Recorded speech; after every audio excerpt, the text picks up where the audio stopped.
Okay, so we've just had another bad week in the market. We were down again this week, and I know a lot of people are kind of worried about what's going to happen for the rest of the year.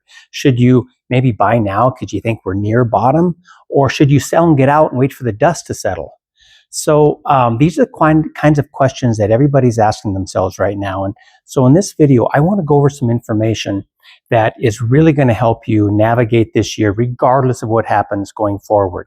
Because these are the types of years that either typically people make a lot of mistakes or they profit from what's happening. So this information that we go over through on these slides is really going to help you navigate the rest of the year. So the first thing I want to look at is a long-term chart of the S&P 500. Now, this is a logarithmic scale, which shows us the percentage gains and losses throughout this period of time, rather than the dollar amount. Now, if we look at a dollar amount chart, of course, it's an exponential curve, so it goes up like this. But here, this is a little bit more realistic because it's showing us actually the percentage gains and losses. And it gives us really a different look at what has happened. What you want to first notice is that regardless of what's going on in the world, as we go left to right through the timeline, the graph is just always going up. However, there's a lot of significant things that happened.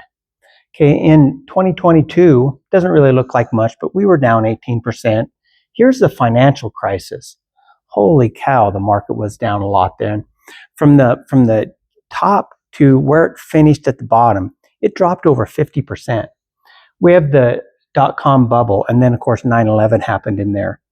And again, the market dropped around 50% over the course of 3 years. Okay, we have Black Monday here, stagflation through the 70s. All of these things happened. You know, World War, or not, well, back here, World War, Vietnam War. Okay, we had the Afghanistan War, Iraq War, all kinds of things happen in the world. And yet the market, okay, always goes up left to right. Now, it does go down sometimes, and that's rather normal. Let's look at this chart. What we're looking at here, the orange is exactly what happened in every one of these years. Okay, here's 1995, here's 2000, and so forth. Notice most years are positive. Some, of course, are negative. Okay. Notice in 2008, the market dropped 37%. But these little data points here are showing us the intra-year corrections. So during the year, what happened? What I want you to take a look at is, notice, let's say this year, it actually, sometime during that year, it dropped 28%. Yet by the end of the year, the market was up 26%. Okay, look at 2020 when COVID happened. In March, the market dropped 34% in 1 month, and yet it finished up 18%. So you can see there's a lot of years that we have corrections, okay, and yet we finish strong. Now, I know this time seems different, but I can tell you I've lived through some of these, like the housing crisis and so forth, and every time we have something major happen, it always seems different. That's why we always want to make plans in calmer times.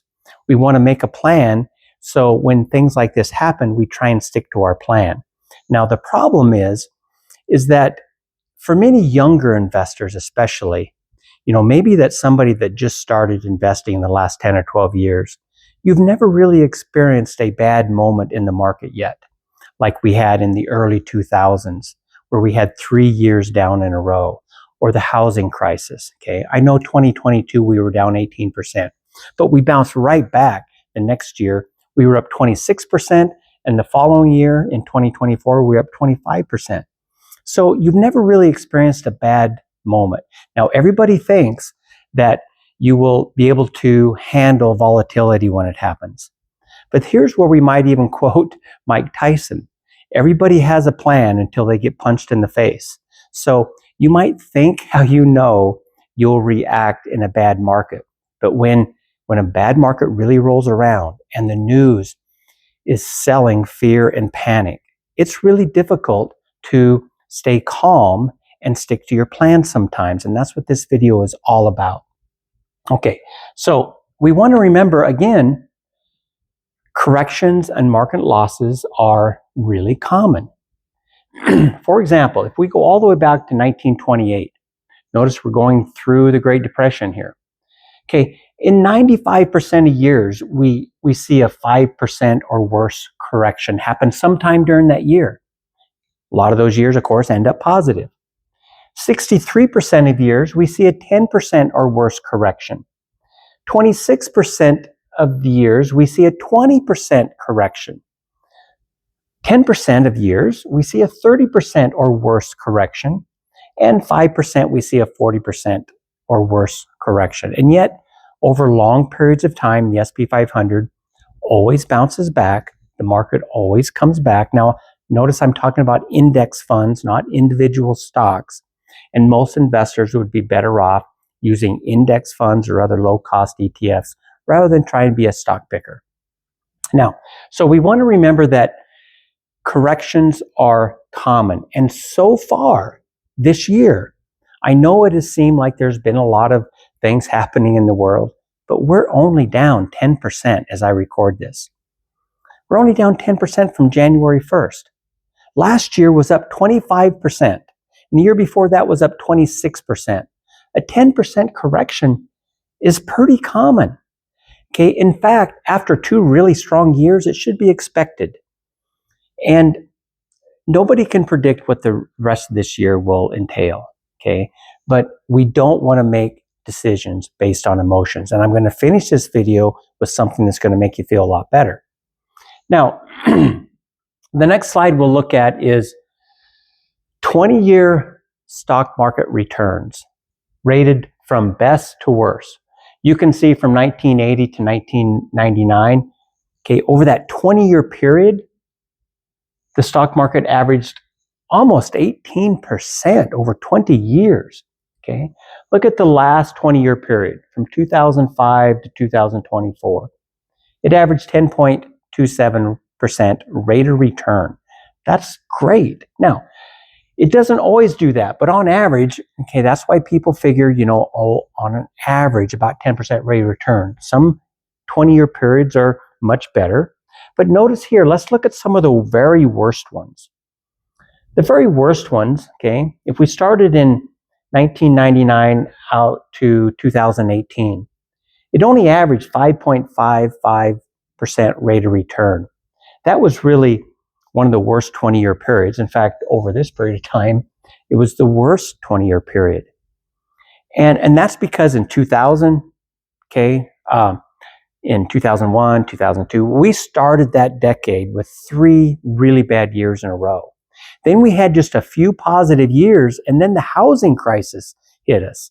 So over that 10-year decade, the market was rather flat. It eked out just a tiny little bit of a gain, but it was basically flat. And that's where the term the lost decade comes to be, because sometimes it is possible, it's really rare though, where we have a 10-year period where essentially the market really doesn't go up. Okay, it remains rather flat. It might be very volatile throughout that 10-year period, but over that 10-year period, it was pretty flat. But over a 20-year period, okay, notice all of these, even the very worst ones, going all the way back to the 1920s, okay, it's always positive. Stocks are meant for long-term investments, not short-term investments. Your short-term money, like an emergency fund, or if you're in retirement or nearing retirement, and any money that you may need in the next 2, 3, 4, or even maybe 5, 6 years, that money needs to be kept in something more stable. But even in retirement is considered typically over like 30 years. You still need a portion of your portfolio in long-term investments, because stocks over the long term have always outperformed other asset classes. Bonds, okay, typically stocks will double the rate of return over a long term over bonds. So we want part of our investments in stocks, certainly. And if you're young or mid-career, you can have most of your investments in stocks. They are going to do better over a long period of time. And that's why we're looking at a 20-year period. Because here's another way to look at it. Over any given single year, the S&P 500 will go up about 74% of those years. Over a 5-year period, okay, it's going to be positive about 84% of the time. Over 10 years, it's up 92% of the time. Now, that's a pretty good bet. If you're even just for 10 years, you have a 92% chance of having positive returns. But look at over 20 years. It has never lost money over 20 years. And that's what we were just looking at on that previous slide. Over the long term, you will not lose money in stocks as long as you don't sell and panic someplace along the bottom when we're going through one of those dips. Now, again, corrections do happen, but here's another way to think about this. You don't want to miss out on when the market corrects. And we have huge up days right after some bad days. We just experienced that this year when we had 2 really bad days in a row, and then the S&P 500 shot up 9.5% in one day. Okay, so think about people that might have sold right before that. They missed out on that. Okay, it's really difficult to make decisions based on emotions, and typically that's when we make our biggest mistakes. So what we're looking at here is all the bear markets that happen. That's these little orange drops here. Okay, for example, you can see in the mid 70s, it dropped, okay, about 48%. We have, if we come up here, here's the housing crisis. Here's the early 2000s. But what I want you to notice is that those periods happen, but look what follows them. Huge bull markets where the market goes up a great deal. In fact, the average bull market period lasted about 4.3 years, with an average total cumulative return of about 150%. The average bear market, if we're not in a bear market right now, we're only down 10%. But if we did have one, the average bear market lasted, on average, 11.1 months, with an average cumulative loss of 31.7%. So yes, we do experience bad times. They don't last as long. They don't go down as much as bull markets go up. These are actually great opportunities to be buying stocks, because notice what happens after a bad period. We go through a significant uptick. Now, again, I know every time feels different, but we've had a lot of unique bad things happen in the world, and the market always recovers and does great long term. Now, I want to go over this because right now, another thing that people do is we turn into the news. And of course, that's one of the worst things you can do, because they are selling fear and panic all the time and causing more emotion and stress. Okay, and they bring on a bunch of talking heads that make these wild predictions, and they have no idea what's going on.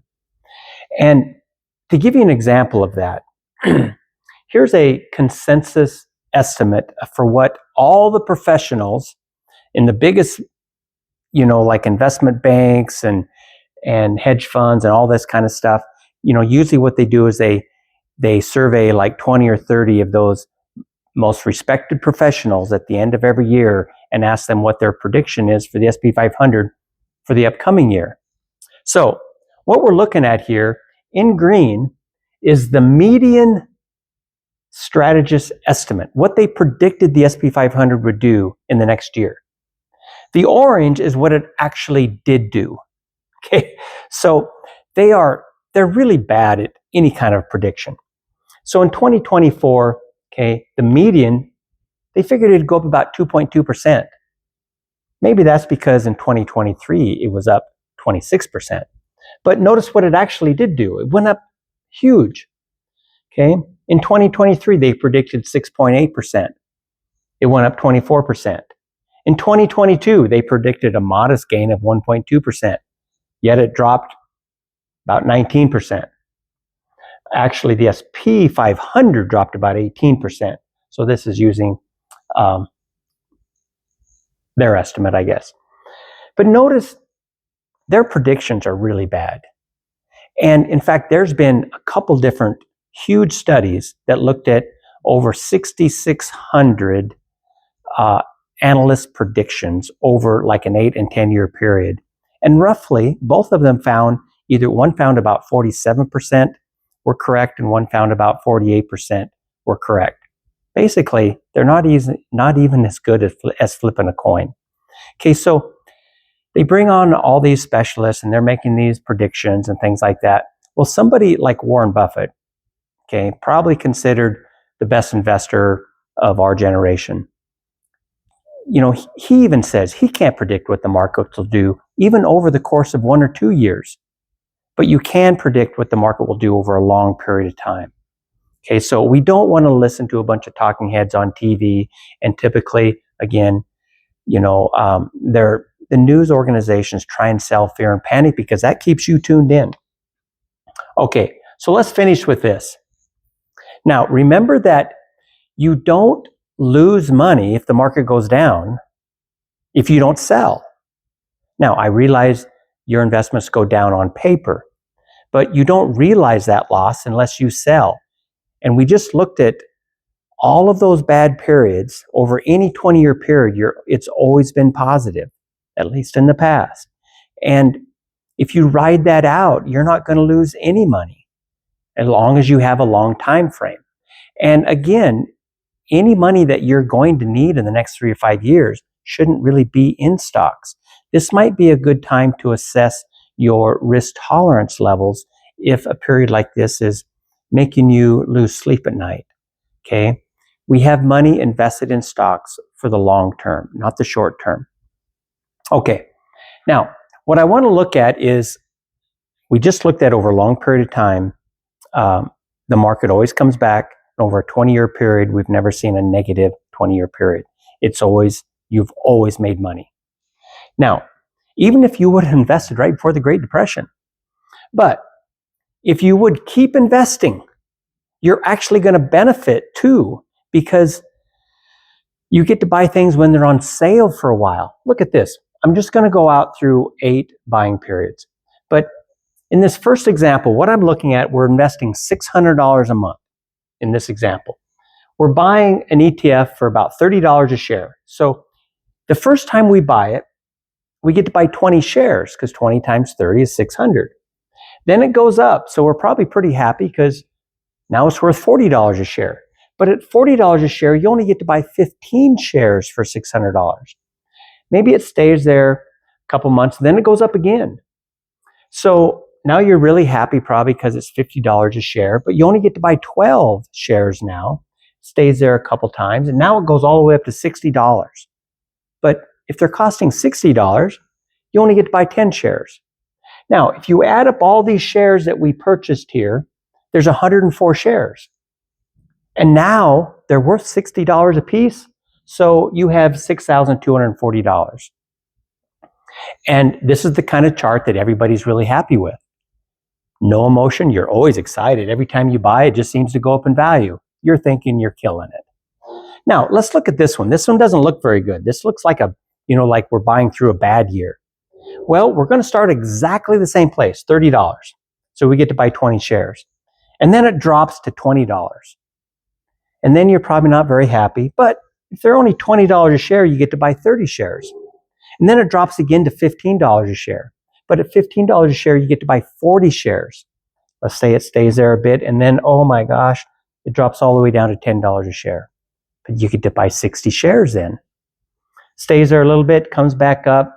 And notice, in this example, it finishes only at $20 a share. It's still below where you started. You're thinking this is a crappy investment. Okay, all it did is seem to go down, and it still hasn't recovered back to where you started. But look at this. If you add up the number of shares we bought, there's 320 shares. They're only worth $20 a share, less than where you started. And yet, it's a better investment than this one. Now, so this is a good example that when we hit those bad periods, okay, it's always best to stick to your plan, especially if you're just investing every month through a 401k or anything, maybe a personal brokerage account. You want to stay and you want to keep investing through those really bad periods. You do not want to look at those and think, I'm just going to stop for a while and then I'll start again when all the dust settles. No, notice here, we bought while it was continuing to go down, and then we bought a little bit as it was coming back up. So we just keep buying all the way down and all the way back up. It's an opportunity. Think of it as an opportunity to buy things when it's on sale for a while. It's really your best times to build real wealth. And I know it's harder if you come into these periods with a balance to begin with, because you see that balance go down that we initially started this period with. But markets do come back, and over the long term, you're going to be fine. We don't want to make decisions based on emotions. So I hope some of this information today has been helpful, and I will see you next time.